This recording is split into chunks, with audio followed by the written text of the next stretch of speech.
Siko 23 laju kelar. Bapak Hasolowan Sianturi, Sarjana Hukum, Magister Hukum. Apa kabarnya Bapak? Kabar baik Pak Ferry. Alhamdulillah sehat. Iya.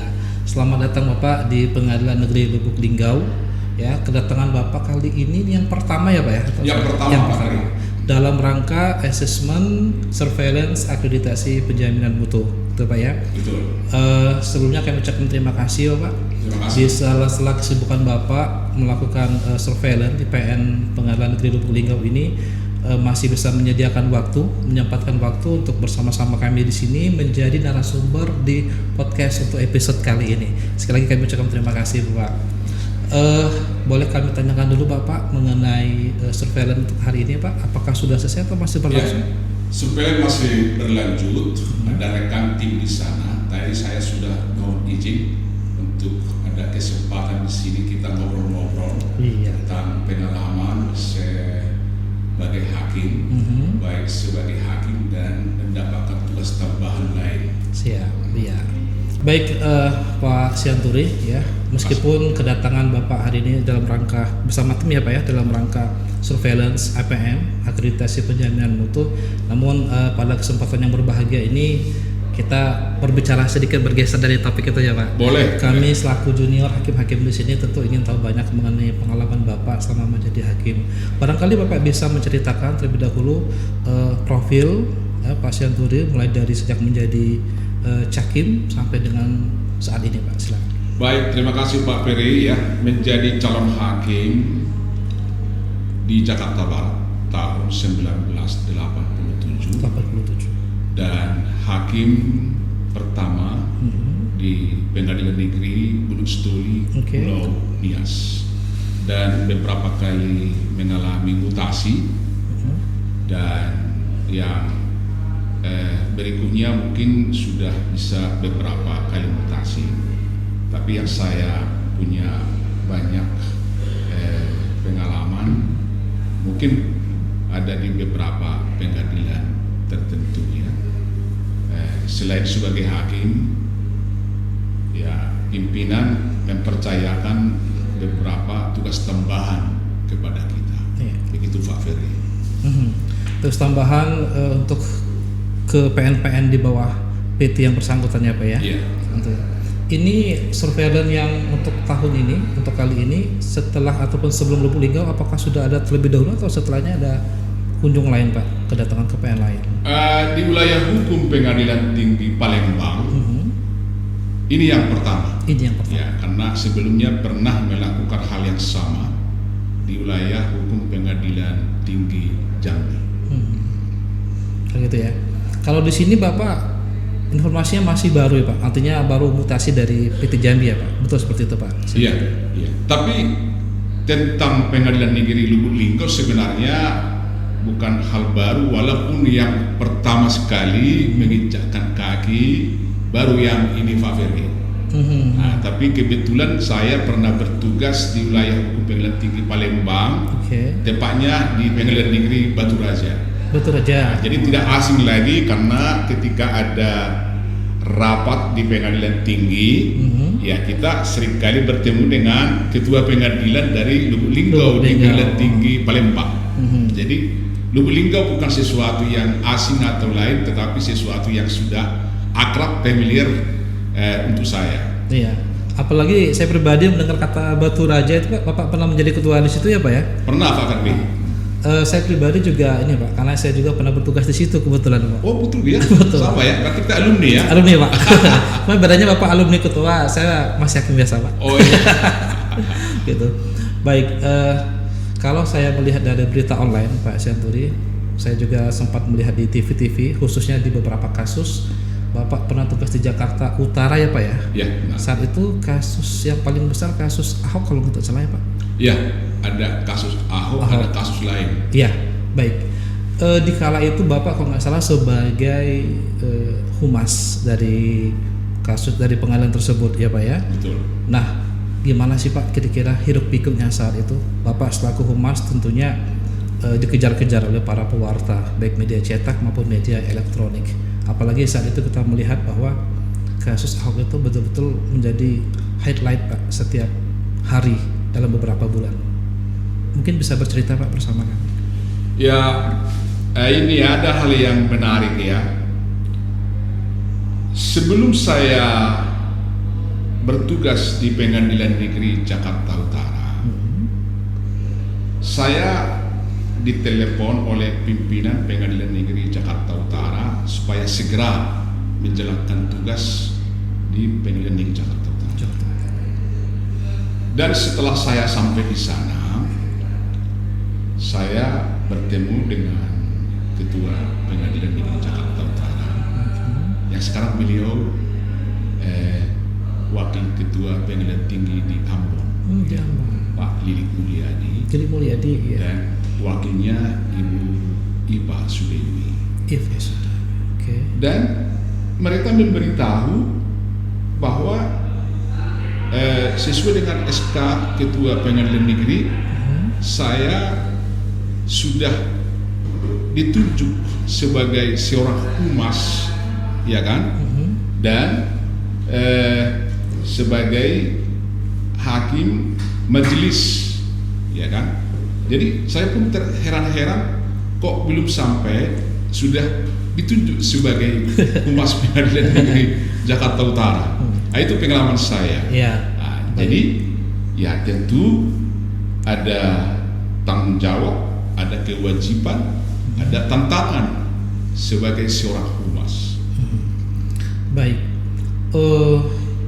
humas itu kan cukup satu tugas yang cukup berat ya Pak ya, kalau kita lihat apalagi di pengadilan di bidang penegakan hukum dan keadilan, ya kan, apalagi istilahnya Bapak sebagai seorang hakim juga, namun sebagai humas juga, ketika memberikan satu statement atau info kepada media harus bagaimana sih Pak sebaiknya, artinya ya barangkali jangan sampai ada tendensius, karena barangkali gini Pak, image yang muncul itu kan bukan image sih, maksudnya ini kita ketahui bahwa pengadilan khususnya para hakim itu kan tadi kategorinya tuh bukan kategori sih, pengadilan sebagai silent corps itu Pak ya, silent corps. Nah dikaitkan dengan humas dari PN yang bersangkutan di mana memberikan statement-statement yang memang merupakan perpanjangan tangan dari pengadilan. Bapak melihatnya itu seperti apa Pak dikaitkan dengan silent corps yang ada pada PN kita? Ya memang jujur ya, saya sering kali mendengarkan itu ya. Tetapi begini Pak Ferry, di landasan konstitusi kita pasal 28F hasil amandemen dan undang-undang tentang KIV ya nomor 14 tahun 2008 yang namanya keterbukaan informasi publik ya. Ada hak setiap orang untuk mendapatkan informasi. Betul. Dan setiap badan pelayan publik mempunyai kewajiban untuk memberikan informasi kepada setiap orang. Dan itu merupakan hak asasi. Terkait dari tadi dengan silent corps, ya, khusus kepada humas yang saat ini sebenarnya mengacu kepada Perma nomor 7 2015. Hakim sebenarnya lebih tepat disebut sebagai juru bicara ya, atau jubir ya. Memang satu sisi apakah masih betul kita saat ini, tapi satu sisi tadi ada landasan konstitusi, setiap orang berhak mendapatkan informasi. Betul. Dan juga sesuai dengan undang-undang KIV tadi, kita mempunyai kewajiban untuk memberikan informasi kepada masyarakat. Betul. Jadi dalam hal ini ya di satu sisi tugas hakim, tapi sisi lain sebagai humas. Di situ tadi ada kekhususan untuk humas, ada kekhususan untuk jubir, ya. Ya memang beberapa ketentuan baik itu di kode etik pedoman perilaku hakim memang ada batasan-batasan ini. Tapi menurut saya terkhusus untuk humas atau jubir ada ketentuan lain yang membolehkan sesuai tadi landasan konstitusi maupun undang-undang tentang KIP. Ya begitu menurut pendapat saya Pak Ferry. Iya betul Pak, saya sepakat itu Pak. Bagaimanapun ya masyarakat berhak tahu informasi. Dan tentu dalam satu pengadilan tidak mungkin siapapun yang ditanya bisa menjawab kan Pak ya. Tentu orang-orang atau satu orang yang sudah ditugasi sebagai humas atau juru bicara. Untuk apakah ada perbedaan nih Pak antara humasnya di pengadilan dengan humasnya di instansi-instansi lain? Karena gini, melihat silent corps tadi itu loh Pak, artinya apakah misalnya ada kode etik tertentu yang mungkin harus selalu diindahkan manakala memberikan statement kepada pewarta? Baik ya, itu tadi memang bagaimana kita bisa menerjemahkan. Di satu sisi kita harus memberi informasi, tetapi ada batasan-batasan di dalam kode etik, ya. Jadi dalam hal ini, ya memang kita harus bijak untuk menyikapi maupun memposisikan diri dalam hal ini. Ada perbedaan menurut saya kehumasan pengadilan atau juru bicara pengadilan dengan instansi atau perusahaan. Kalau kita sebagai jubir atau humas pengadilan, tetap memang menurut saya landasan berita informasi yang kita informasikan itu adalah data dan dasar hukum. Ya, kita bicara atas data, atas fakta dan dasar hukum. Jadi menyangkut misalnya ada hal yang mungkin di satu sisi harus begini, memang ada batasan. Kita sebagai hakim tidak boleh memberikan pendapat atau suatu opini tentang suatu perkara yang berjalan maupun yang sudah putus. Kita hanya memberi informasi. Kita hanya memberi data dengan jujur. Misalnya ada orang bertanya, apakah perkara nomor sekian sudah putus atau tidak? Ini kan tidak masalah, karena memang ya seperti sekarang ini kan kita pengadilan sudah punya moto atau semboyan one day, one minute, one publish. Siap, ya, artinya setiap orang sudah bisa mengakses informasi. Ya, seperti itu Pak Peri. Baik. Kalau berbicara masalah tugas khusus Pak ya, kekhususan tugas dari suatu pengadilan, tentu ada suka ada duka. Terlebih Bapak harus memberikan statement atau informasi-informasi terupdate terkait dengan kasus-kasus yang sangat menyita perhatian yang tadi di awal saya sempat singgung, misalnya kasus Ahok kan itu Bapak, kemudian betul. Kasusnya Saiful Jamil ya Pak ya, betul. Bapak juga sebagai humasnya, dan satu lagi kasus apa Pak? Pasti pernah baca di media online itu Pak. Ya mungkin di Denpasar kali kasus Bali online.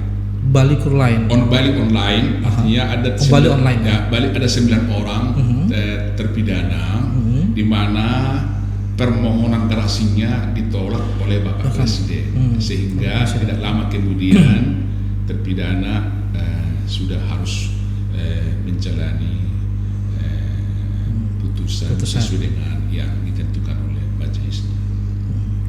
Baik, terkait dengan humasnya Pak, saya masih tertarik untuk menggali tentang kehumasan. Kita tahu bahwa Mahkamah Agung kadang-kadang juga mengadakan pelatihan Pak ya tentang humas.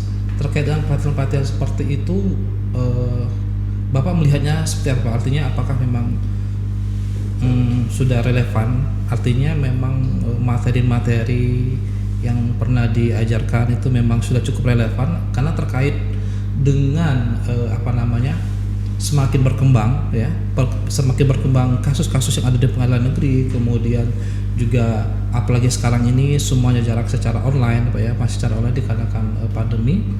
Nah, mungkinkah Bapak melihat ada sesuatu yang baru terkait dengan kehumasan seperti itu Pak? Bagaimanapun di zaman modern, setiap pekerjaan itu ada tuntutan profesionalisme. Untuk mendapatkan hal yang demikian, tentu butuh pelatihan, butuh training, dan juga hal-hal lainnya. Bagaimana mungkin kita bisa menjadi profesional kalau tidak mendapatkan pendidikan pelatihan yang memadai? Betul. Ya, jadi menurut saya ini tuntutan global, sesuai dengan yang sudah dipahami oleh masyarakat internasional yang sifatnya universal, keterbukaan informasi ini sudah bagian daripada hak asasi manusia. Bagaimana kita bisa memberikan pelayanan yang baik, yang profesional sesuai dengan tuntutan zaman?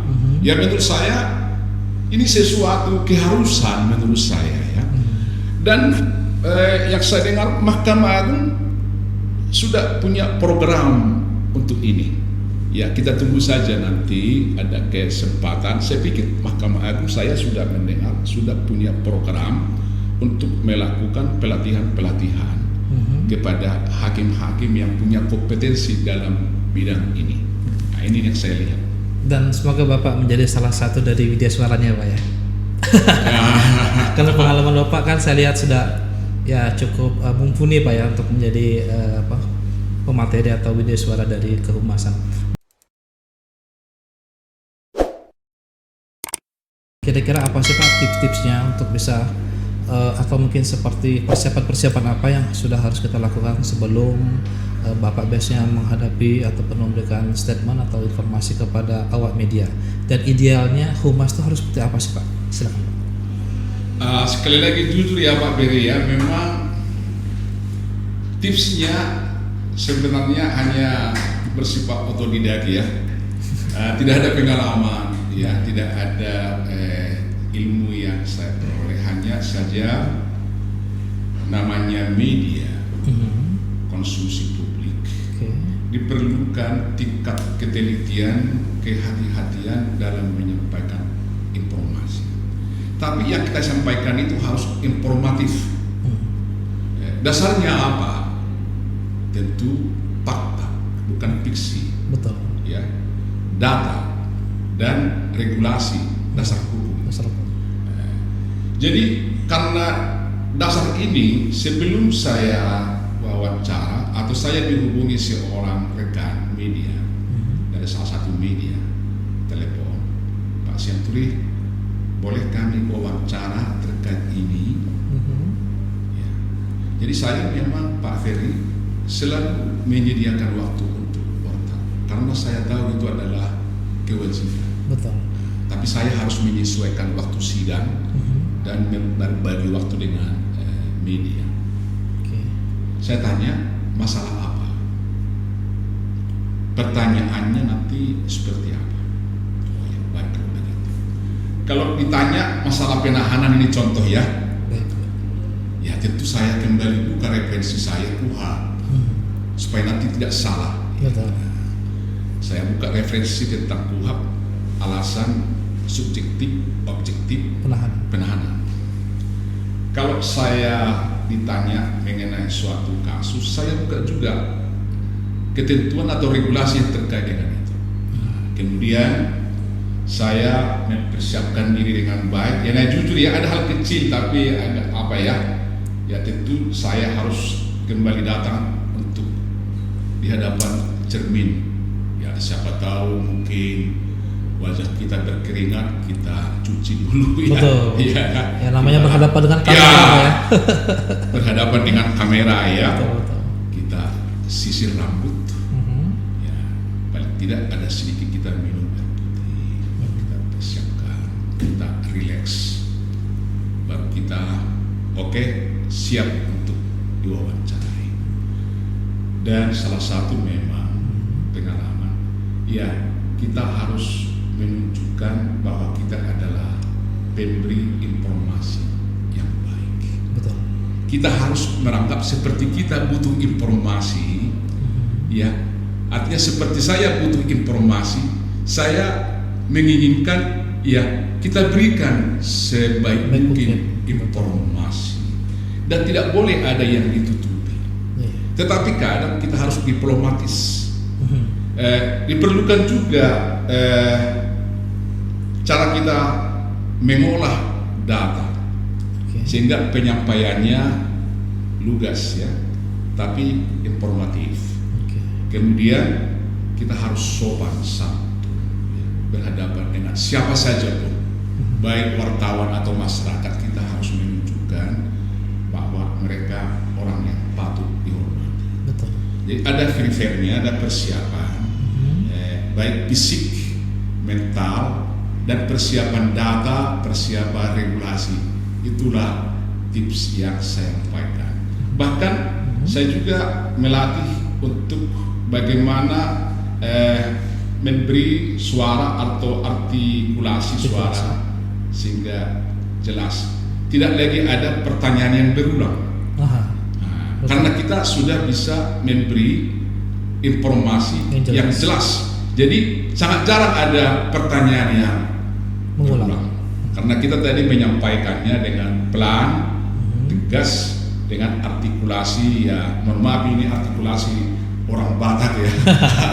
Jadi memang orang Batak itu cukup tegas Pak. Ya artinya nggak tahu lah ya mungkin ya. Artinya itu salah satu hal mungkin ya. Saya tidak bisa menutupi memang artikulasi saya seperti itu. Tapi itu saya lihat salah satu mungkin yang baik untuk disampaikan. Baik, kita kembali ke profesi Bapak sebagai seorang hakim tinggi. Dari sekian puluh tahun ya Pak berprofesi sebagai hakim, tentu ada beberapa kasus yang barangkali cukup menarik yang mungkin sampai sekarang bukan sulit untuk dilupakan, tapi kadang-kadang barangkali terkenang seperti itu kan. Baik kasusnya maupun barangkali vonis terberat yang pernah Bapak jatuhkan. Baik, vonis terberat ya pernah kita jatuhkan beberapa tahun yang lalu dengan majelis. Yang terberat adalah hukuman seumur hidup. Seumur hidup. Perkara apa itu Pak? Perkara narkotika. Ya, di Sumatera Utara. Tepatnya di Pengadilan Negeri Lubuk Pakam. Ya. Pernah. Dan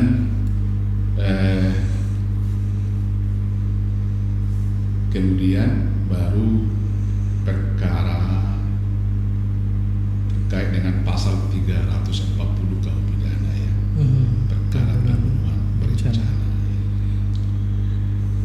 Korbannya adalah seorang anak tunggal. Ya. Di mana setiap hari ayah dan ibunya selalu hadir di persidangan dengan membawa foto korban, selalu dipampangkan di dada ibu ini dengan air mata ya. Jadi itu pengalaman yang saya tidak bisa lupa kasus itu. Dan kami menjatuhkan putusan lebih daripada tuntutan. Melebihi dari tuntutan. Dituntut waktu itu berapa Pak? Ya saya sudah lupa. Tapi yang menariknya ini adalah konflik antara ormas pemuda. Jadi memang ada kekhawatiran karena yang duduk di ruang sidang itu semua adalah ada dua kelompok. Tetapi herannya sampai pembacaan putusan dan kami keluar dari ruang sidang, tidak ada satu suara pun yang membuat kegaduhan. Kami keluar dengan begitu tenang sampai ke ruangan masing-masing. Semua tenang. Ya. Memang ada kekhawatiran, ada kelompok dengan seragam daripada ormas kepemudaannya kan. Ya tentu sebagai manusia. Tapi ya, itu wajar Pak ya kalau ada perasaan. Ya. Pengalaman lain, ya ada kasus di mana seorang terdakwa adalah dari institusi militer. Ya, itu juga hal yang menarik. Tapi semuanya baik-baik saja. Ya. Itu waktu bertugas di PN yang sama atau sudah? Di tempat yang berbeda. Tempat yang berbeda. Itu, ya. Jadi itu yang menarik. Kemudian yang menarik waktu hakim pertama ini ya. Membebaskan terdakwa dari tuntutan 20 tahun. Membebaskan itu. Ya, karena menurut majelis tidak cukup bukti untuk menyatakan terdakwa ini terbukti. Tetapi tetap juga istri korban menerima, menerima baik ya. Artinya senangnya kita itu adalah karena mereka setiap hari hadir. Ya. Dan yang paling menarik, kasus korupsi kita bebaskan di PN Denpasar. Denpasar. Ya. Terdakwanya seorang ibu-ibu yang menggunakan dana pemberdayaan ekonomi. Ya. Oke. Tahu Pak Ferry, ketika ibu ini masuk ke ruang sidang, dia kira karena lantainya bersih, ibu ini membuka sandal. Ya kan? Tidak punya penasihat hukum. Oke. Tapi kita punya kewajiban untuk menunjuk penasihat hukum mendampingi. Perkara kita putus bebas, ya kan? Oke. Yang bukan bebas, onslah. Konselah. Ada perbuatan itu karena dia tidak lancar untuk membayar angsuran, ya kan? Ya. Yang kita herannya wartawan di sana selalu hadir. Mengikutin. Wah, Pak Hakim, kalau kita tahu seperti ini faktanya, rupanya seperti itu adanya, wah kita tidak membuat berita awal-awalnya heboh.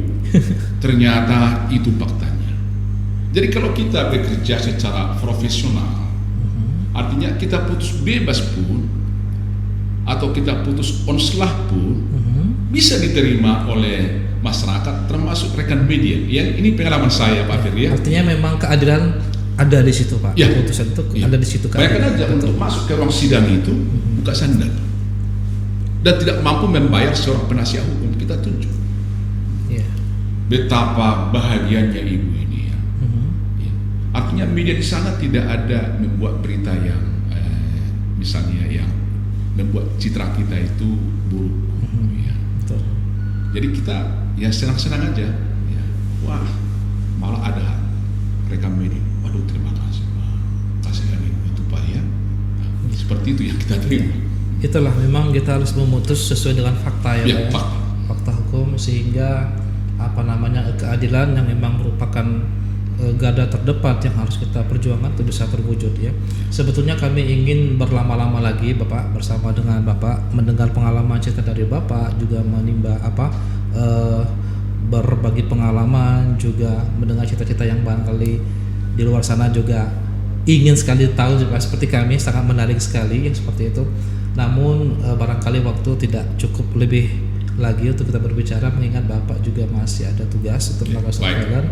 Namun sebelum itu barangkali Bapak bisa menyampaikan pesan-pesan kepada khususnya Pengadilan Negeri Lubuk Linggau.